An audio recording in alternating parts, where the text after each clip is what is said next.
Olá, crianças, tudo bem? Como é que vocês estão também? Espero que todos estejam bem, né? Então, vamos começar mais uma aula, mas como sempre a gente faz, vamos falar com Deus, para Deus ministrar o nosso coração. Vamos lá? Vamos fechar nossos olhos, abaixar nossa cabeça e vamos orar a Deus? Deus Pai Todo-Poderoso, quero te louvar, quero te bendizer, quero te adorar na beleza da tua santidade, Pai.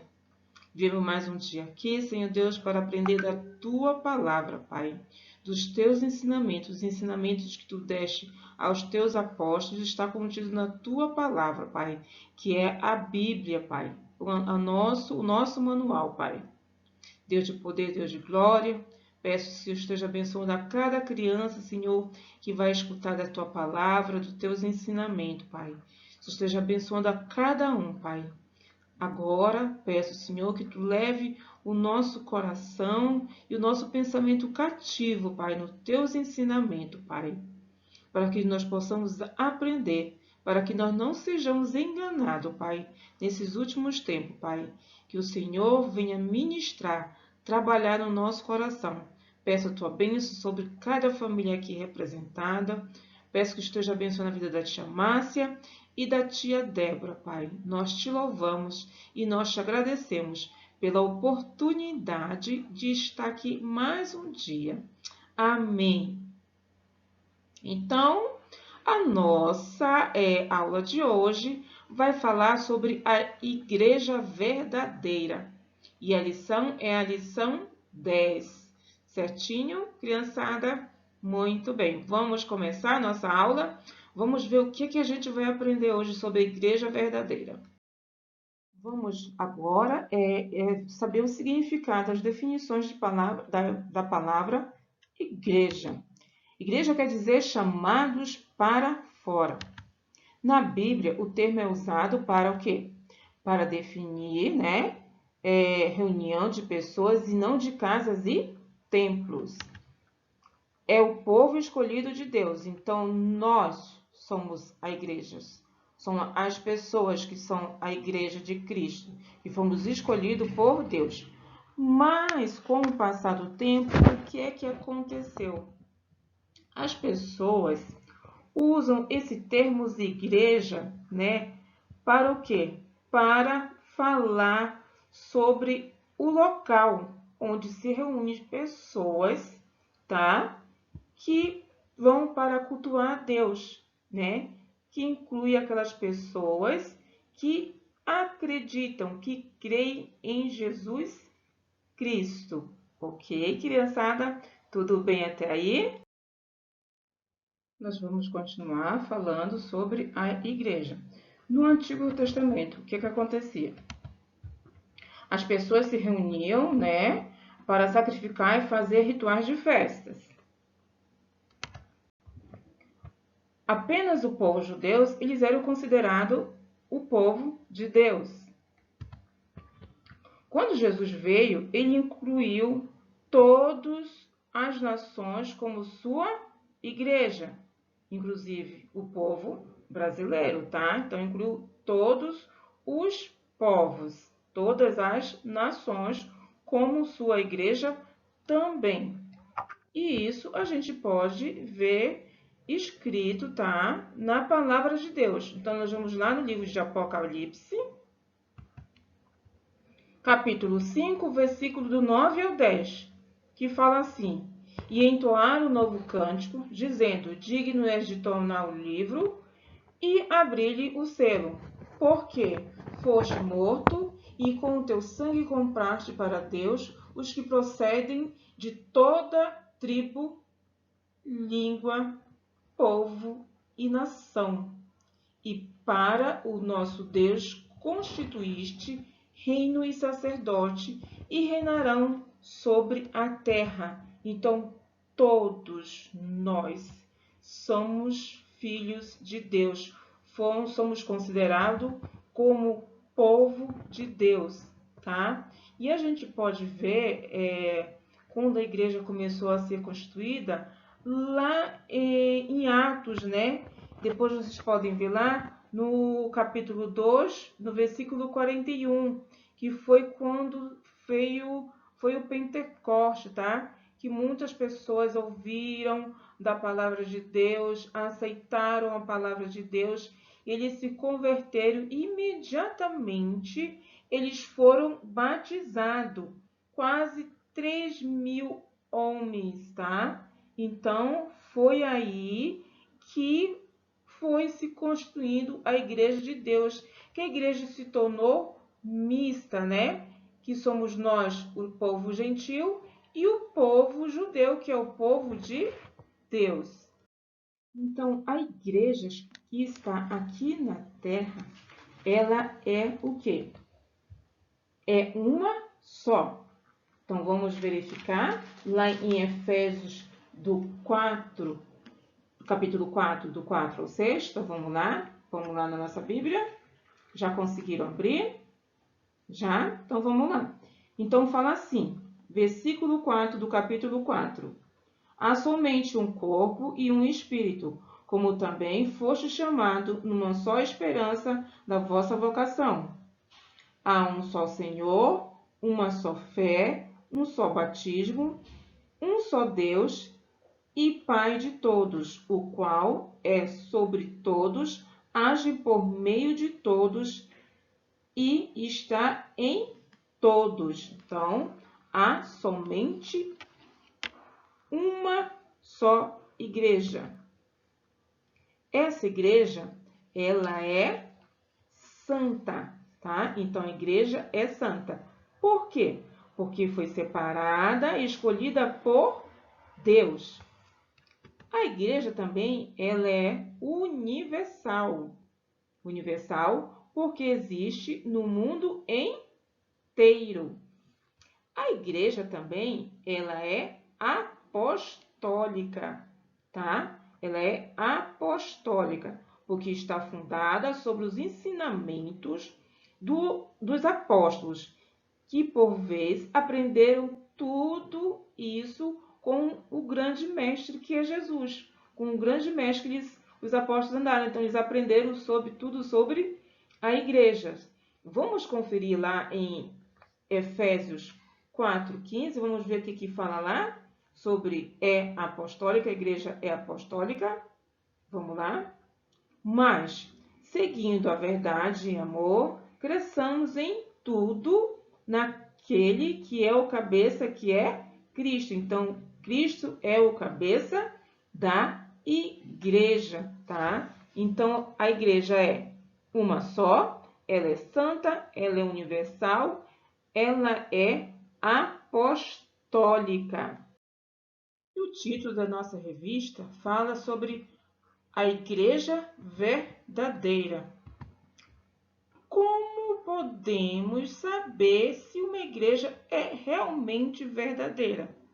Então, Deus, para não deixar a gente meio que às cegas, meio que boiando, né, sobre como a gente descobrir qual é a igreja verdadeira, ele deixou algumas marcas da sua igreja, da igreja de Deus, a igreja verdadeira, tá? A pregação da palavra é uma dessas marcas, tá? Então, para você verificar se a igreja é verdadeira, a pregação da palavra. Então, você vai ver se a palavra é o centro da igreja, se ela prega a doutrina de Deus, as verdades do nosso Deus, tá? Tem que ser a essência da igreja, tá? É uma igreja fiel a Deus, é pela pregação da sua palavra. Os sacramentos, que são dois os sacramentos, tá? A ceia do Senhor, tá? Então, ela deve ser ministrada por pessoas habilitadas, tá? Por pessoas que tenham conhecimento da palavra. Então, a ceia do Senhor é um dos sacramentos, dois sacramentos, para a gente saber se essa igreja é verdadeira. O batismo também é uma das marcas do sacramento, tá? Então, o batismo, o que acontece com o batismo? O batismo é uma ordenança de Deus. Então, Deus ordenou o batismo. Aonde que eu posso ver isso, professora? Nós vamos lá em Mateus 28, tá? Capítulo 28, no versículo de 19. Então, vamos lá em Mateus 28, pegue a sua Bíblia e vamos ver o que foi que Deus deixou escrito para a gente, tá? 28, 19, que fala assim: Ide, portanto, fazeis discípulos de todas as nações, batizando-os em nome do Pai, do Filho e do Espírito Santo, tá? Sobre a ceia do Senhor, ele também deixou escrito na palavra dele. Está em 1 Coríntios, tá?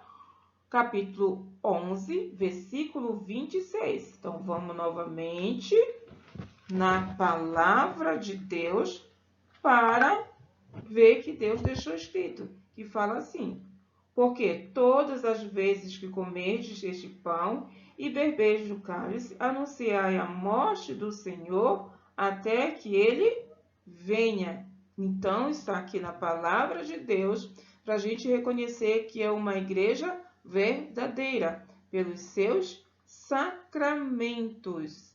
Correto? Outra marca, a terceira marca, a disciplina. A disciplina, tá? O que é essa disciplina, professora? Todos nós pecamos, não é verdade? Eu peco, você peca, todos nós pecamos. Mas existem alguns pecados, tá? Que têm consequências maiores, muito maiores que as outras. Por exemplo, eu pensei mal de alguém. Só que além de eu pensar mal dessa pessoa, eu saí falando mal dessa pessoa, tá? Eu saí falando mal dessa pessoa. Além de eu pensar mal dela, eu comecei a espalhar verdade para todo mundo, né? Então, esse pecado, a consequência desse segundo pecado, pensar mal já é pecado. Agora, sair espalhando é o pecado maior ainda, né? Então, lá em Mateus, ele fala sobre essa parte da disciplina, tá? Então, tá, eu saí pecando. Aí, esse irmão soube. Aí, esse irmão veio conversar comigo. Ele conversou comigo, tudinho, mostrou o erro, tudinho. Eu me arrependi deste erro, tá? Conversou seu e meu irmão. Ele me perdoou, eu me arrependi, tudinho. Só os dois conversando. Tudo bem. Perdoou, apagou tudo certinho, tá? Mas, se essa pessoa não ouviu o conselho, esta conversa aí, e ela não se arrependeu e continuou, que é que esse irmão que foi falado dele? Chama-se uma outra pessoa para conversarem todos juntos, torna-se conversar, né, com esse irmão, para que ele possa se arrepender, tá? Conforme a Escritura nos orienta, tá? Conforme a palavra de Deus nos orienta, né? Então, mas se essa pessoa que pecou não ouvir essa pessoa, tá? O que que faz? Conta-se para toda a igreja, tá? Naquela época se contava para toda a igreja sobre este pecado. E se mesmo assim essa pessoa não se arrependeu, o que que se fazia? Se excluía a pessoa dessa igreja. Da igreja, templo, tá, gente? Da igreja, casa, certo? Então, se aplicava a disciplina para que essa pessoa pudesse se arrepender do pecado do que ela fez. E por fim, vamos para o resumo do que nós aprendemos hoje. O que aprendemos hoje com a palavra de Deus. Como reconhecer a igreja verdadeira da falsa? A verdadeira igreja existe desde a eternidade, quando Deus escolheu os seus, o povo de Deus. A igreja se tornou universal a partir do Pentecostes, quando também os gentios receberam o Espírito Santo. A igreja é guiada por Deus com a prática da palavra de Deus e que somos santificados pela disciplina. Então, foi isso que nós aprendemos hoje, certo? Foi muito bom estar aqui com vocês, tá? Espero que vocês tenham aprendido um pouco mais da palavra de Deus. E até a próxima. Que Deus abençoe cada um de vocês. Vamos orar para encerrar? Senhor Deus, muito obrigada pela tua palavra, pelos teus ensinamentos, por tudo que tu falou conosco, Pai. Obrigada pelo teu amor, pelo teu cuidado. Obrigada porque hoje aprendemos sobre a igreja verdadeira. Nós te agradecemos por tudo em nome de Jesus. Amém.